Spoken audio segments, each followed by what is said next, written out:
Clouds TV, empowering lives. The book of Samuel. The prayer of gratitude. Then King David, that is chapter number 7, verse 18. Then King David said, went in and sat before the Lord and said, who am I? Near Deo. O Lord, that is my house that you have brought me this far. Ati mimi ni nani? Ate gainia ginyete ginya hau ginyete. Who am I? See, there's some other things that God do for your life. You are left asking yourself, who am I? It is beyond me. It is beyond what anybody can say about me. It is, who am I? That God loves me this much. That God loves me unconditionally. That He has brought me to this level. Bwana Yesu asifiwe sana. And yet this was a small thing in your eyes. That the thing that God did to me in the eyes of God was still small. But in my eyes, I'm asking, why? Who am I that you've done these big things to me? Mahuduma ya Gai ojekeire. To me, it's a big deal. But in the eyes of God, it is something small. He does even not consider it. And give us 2 Samuel. Chapter number 7, verse 18.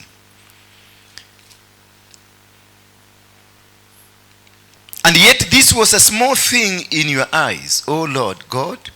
You have spoken also of your servant's house for a great while to come. These instructions for mankind, O Lord. Verse 20. And what more can David say to you?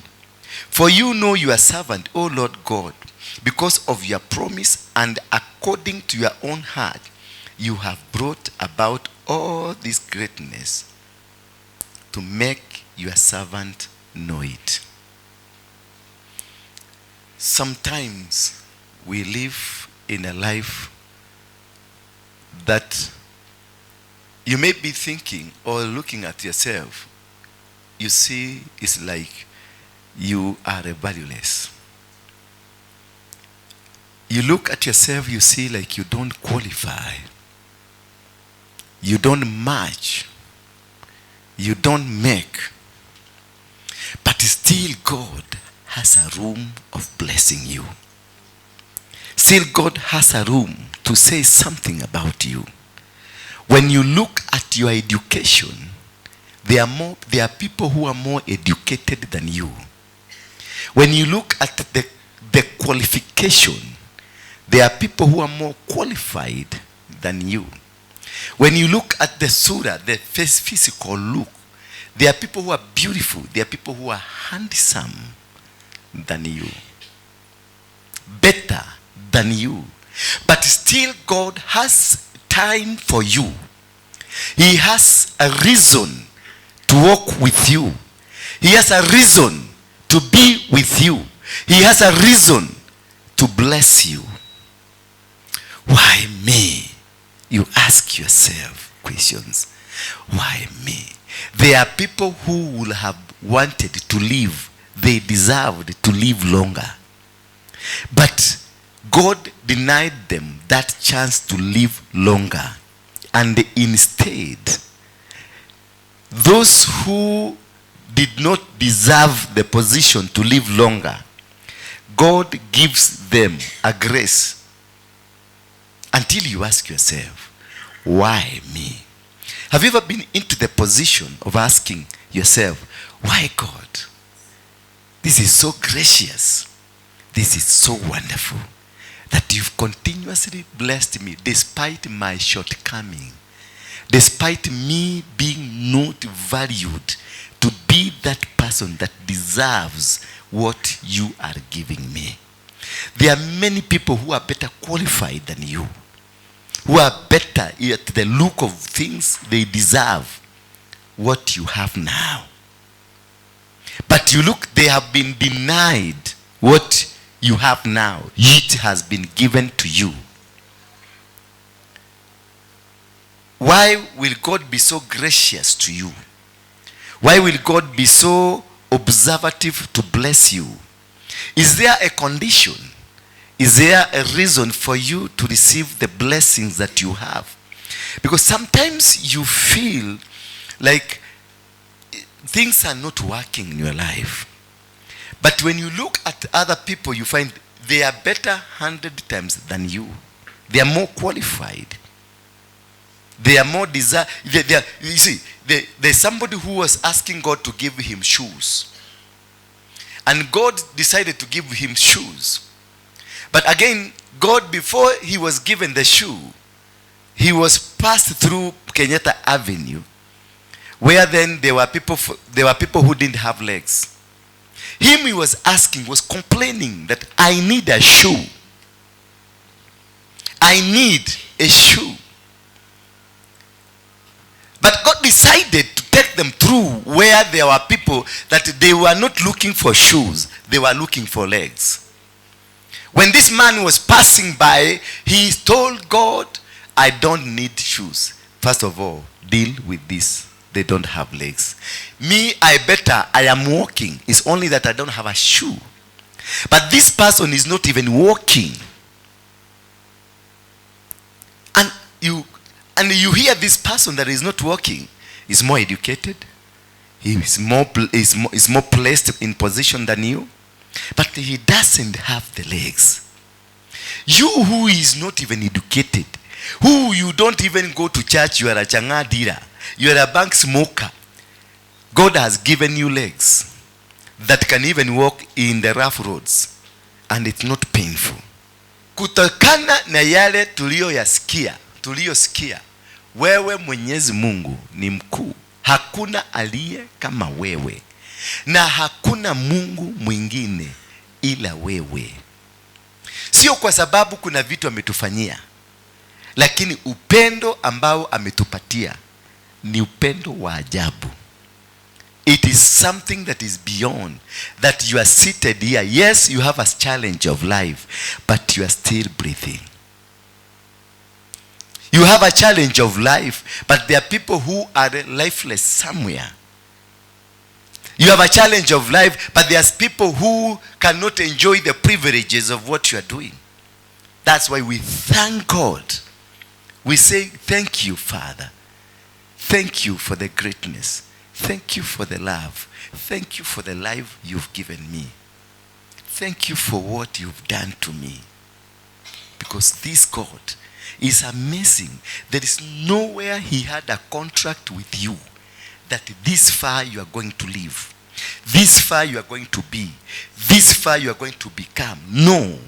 This God just decided to bless you from nowhere, just to bless you, just to make you happy, just to make you become a vessel for the glorification of his kingdom. This God, you have bribed nothing, you have given him nothing, but he chose to love you. He chose to guide you. He chose to stand with you. He chose to make a decision that this is my sister, my daughter, this is my son. I'm going to walk with them. 23, please. Tena ni watu gani duniani ambao wanaweza kufananishwa na watu wako wa Israeli ambao Mungu wake alikwenda kuwakomboa ili wawe watu wake? You see, that God intentionally went to rescue, akaenda kukutoa mahali alikutoa. Just imagine, Agnes, kuriaga ya kurutete. Wewe Mungu ulijifanyia jina na kujitendea mambo makubwa na ya ajabu kwa ajili ya nchi yako, mbele ya watu wako ambao kwa ajili yako mwenyewe uliwaokoa kutoka Misri, ukayafukuza mataifa na miungu yake mbele yao. This God, tell your neighbor, this God, that he got so much mercy. He came to fight. He conquered your enemies. He removed them from you.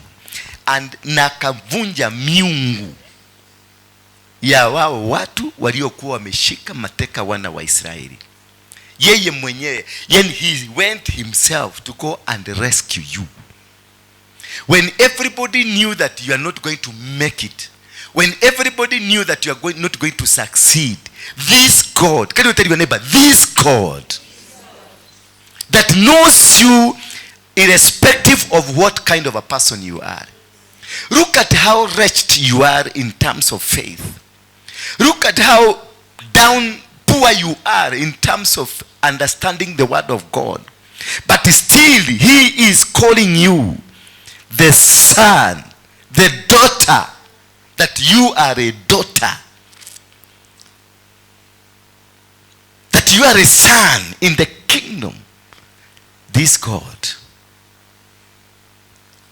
God, he knows what he is doing in your life. He knows you, and you are not going to lose it until he says so. You are not going to be defeated until he says so. For now, you cannot be able to lose any battle.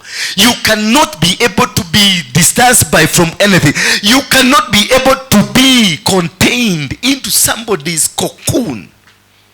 Because your God is steadfast and his love is unending. He has a love that nobody else has. People can say anything about you.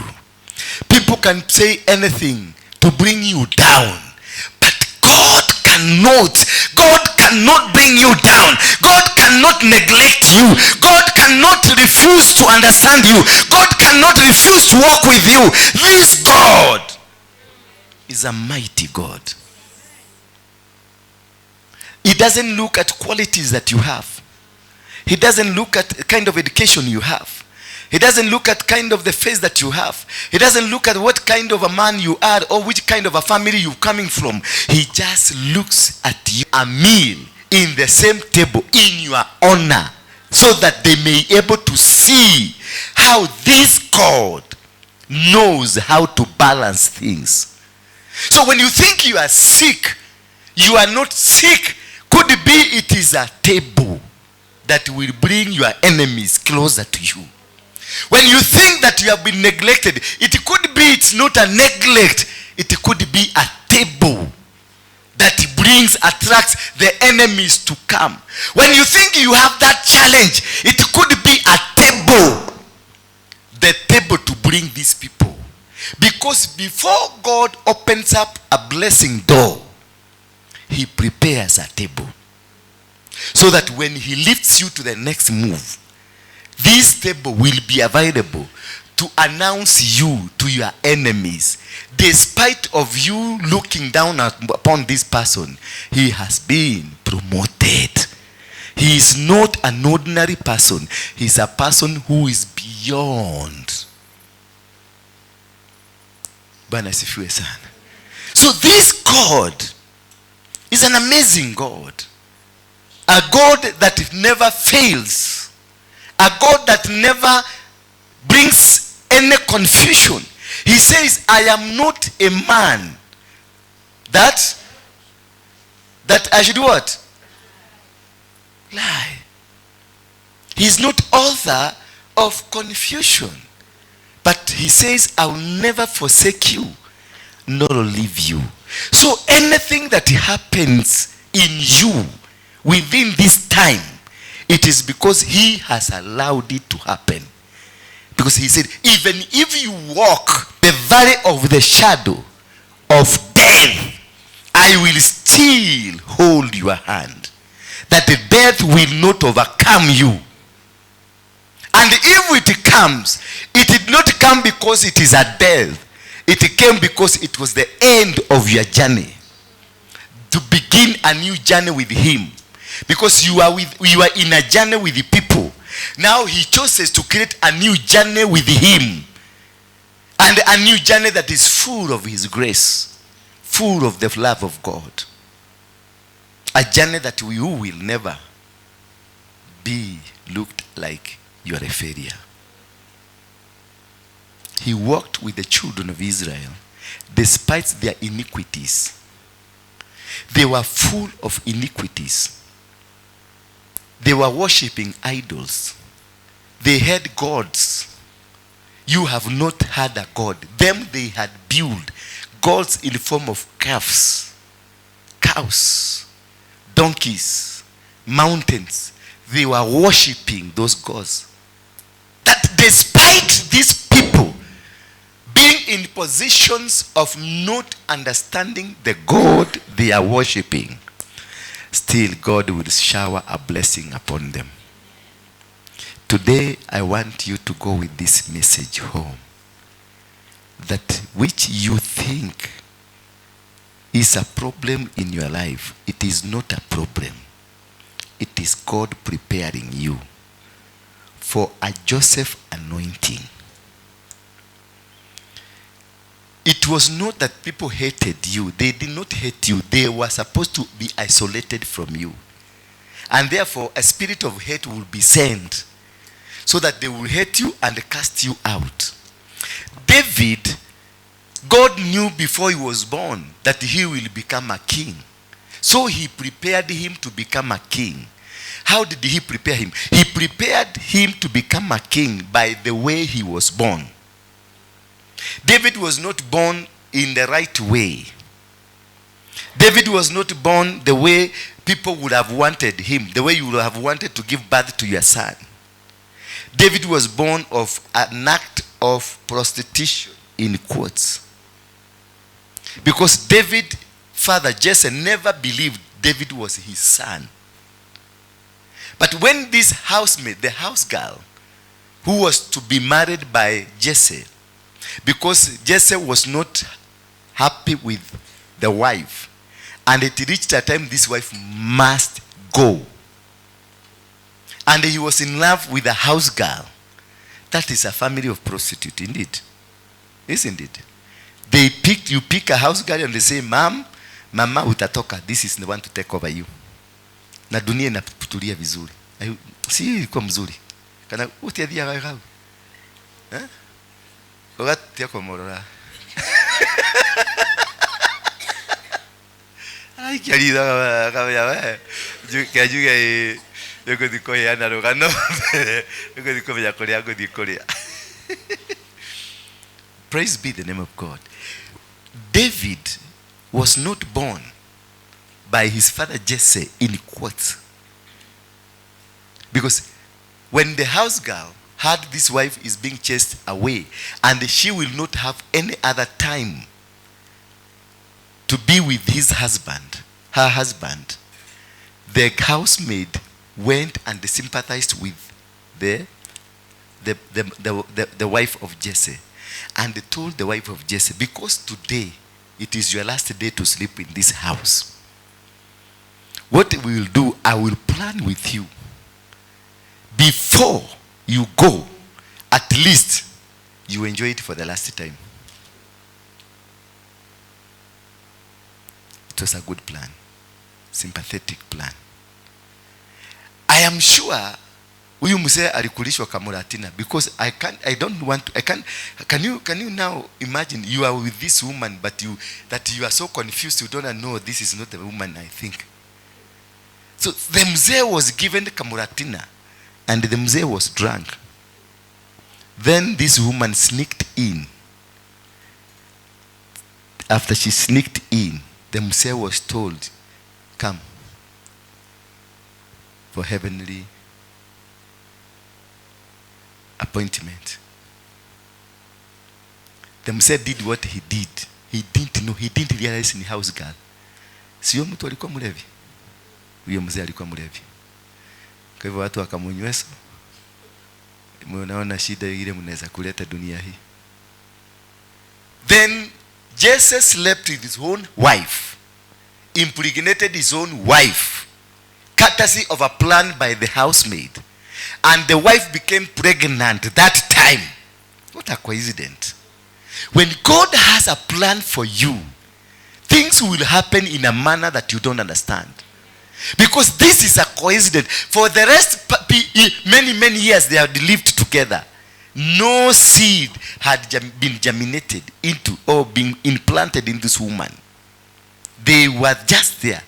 The man was doing things, but things were not working.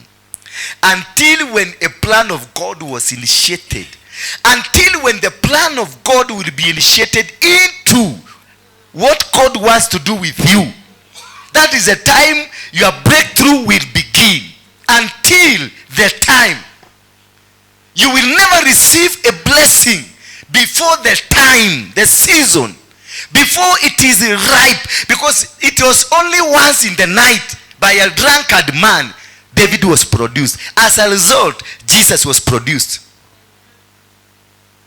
Are you getting something? So it must be within the time. The plan of God to work. You cannot push things to work. You cannot push things not to work, not within the time. It must be the season. And the house girl was prepared. The house girl was made ready to be able to facilitate this move. A person will be created somewhere, awaiting for that specific time. A person who is a destiny connector, and he or she will connect you to where God wants you to be. The housemaid, that is the most powerful woman. The woman I just want to appreciate. For had it not for that housemaid, Jesus will not be there. We will not be saying son of David. And she planned. That night, David was born. At the same time as David was being born, another man was being born somewhere far, who the mother had been praying for years. Hannah was praying for years that God give me a baby. They went to fasting, God gave me a baby. They went to valleys, God give me a baby. They went to caves, God give me a baby. They went everywhere, God gave me a baby. Until Hannah got an information, a heavenly information, that God is not looking for a baby from you. You are not carrying a seed of a baby. Hello? You are not carrying until you get you get to interact with that person that connects you to the purpose of God in you. You will struggle and nothing will happen. Until this woman comes. Hannah was praying with other women until these other women started mocking Hannah. But when she met this other woman who told her to change how to pray, to change, she was informed, change how you pray. Today I want to ask you to change how you pray, and the answers will come. Hannah was asking for a baby, but inside her womb there was no baby. There was a servant of God. The seed that was in the belly was of a servant. But for Hannah was looking for an ordinary baby, and the ordinary baby was not in the womb of this woman. So until she was told how to pray, she went back to God and told God, Father, give me a son, a baby. And this baby, I will bring him back to the altar. Then the seed was activated immediately, because that was the Kairos moment, the moment that was being waited. Ask and it shall be given. So whatever you are asking was not part of what God had a plan with. Whatever you are asking was not designed in the womb of this woman. So when you are praying, you need to understand, are you praying for something that is in season or something that is not in season? Because the prayers must be in season, so it will germinate. So David, after Jesse sleeping with the woman, the wife, David was conceived. Immediately an accusation started. I told you. Because Jesse was very sure he never slept with this woman. And he was sending rumors around to people, telling people that, you know what? This woman is a prostitute. Until such a time, now the woman became pregnant. And he was very sure, this is not me. He called the wazes, the elders, and told the elders what? I have been telling you about this woman. I have been telling you about this woman. This woman is not the right woman for you. This is a prostitute. You see now, she is pregnant. Why? The preparation of that person anointed, a Joseph. A Joseph is never owned by family. A Joseph is never owned by people. Your anointing is so powerful that nobody can be able to hold it, to control it, to work with it. Nobody can be able. It's something that's so difficult for anybody to understand a Joseph. So that is why the father could not be able to be allowed to know that this is his son, though it is his seed. But no time he was allowed to know this is my son. So he kept this son away from the genuine sons, because he is not supposed to be treated as a child of the family. Because if they knew there is a king in this family, they will move around bragging, or they will kill the king. So the boy was sent aende akachuge mang'ombe, because he was not part of the family. A Joseph is not part of the family. So if people have completely, they don't want to see you, they don't want to hear you, it's because you're a Joseph. If people, they don't want to hear anything from you, it's because you're a Joseph. And Josephs are not guided by men. Josephs are not cared by men. They are cared for by God. That is why David kept asking God, do I even qualify this kind of love that you've given me? Do I even qualify, God, to be called your son? Do I even qualify to become that person you say I am? Do I qualify? Why? Because God has chosen him.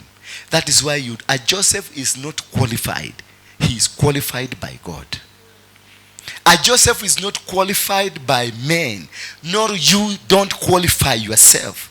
It is God who qualifies you, because you are not on earth for the purposes of you or the people. You are on earth for the purposes of God, meaning you are a vessel. You should live a vessel, walk a vessel, dream a vessel, do things a vessel. And this is what will qualify or make you unique person from others. You don't look like them. You don't behave like them. You don't live like them. You are ever misunderstood. Whatever you do in life, you are ever misunderstood. When David said, I'm going to face Goliath, everybody was shocked. Little did they know that he had the password. He picked how many stones? 5? 5 stones. I will explain to you one day what's the meaning of the 5 stones. Because each stone had a meaning. And he never targeted the head. There is a place he targeted. How did he know the place? Because he is not ordinary. He was not seeing in the ordinary eyes. He was seeing in an extraordinary eyes that are not normal. So Josephs, they see things others don't see. How many Josephs do we have until now? Until to where we are. You are all Josephs. Are you not confusing yourself? What makes you think you're a Joseph? Because your husband hates you.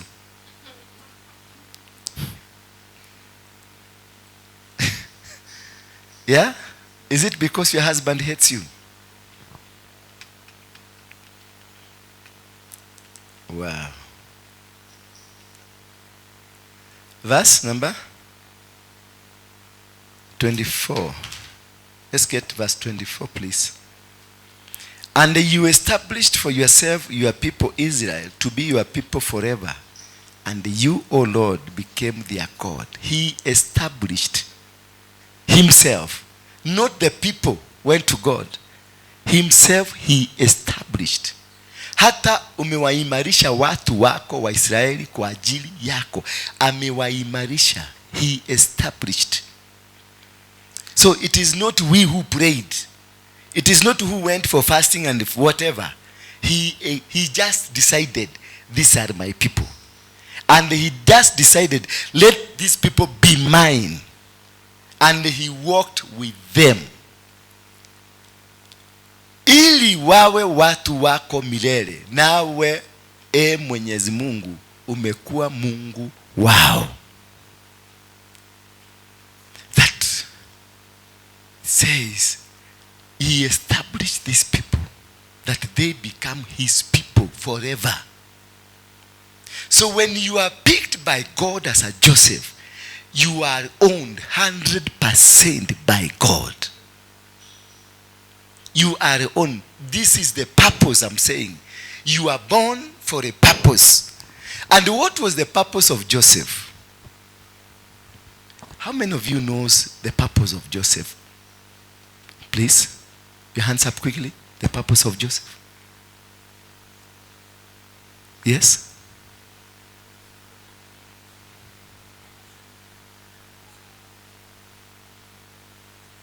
Thank you. Thank you.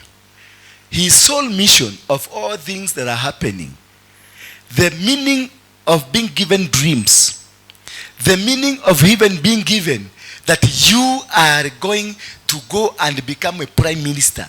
It was all the organization of God of 400 years of children of Israel to get into slavery. He's the one that delivered them into the years of slavery.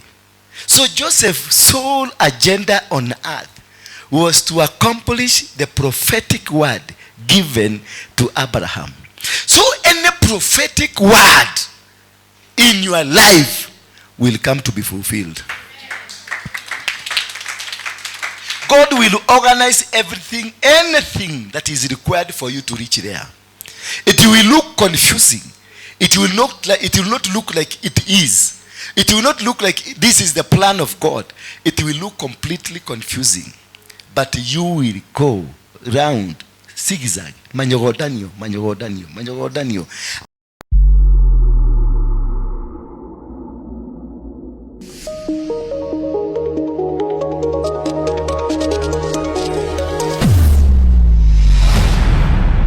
Bethel Clouds TV, empowering lives.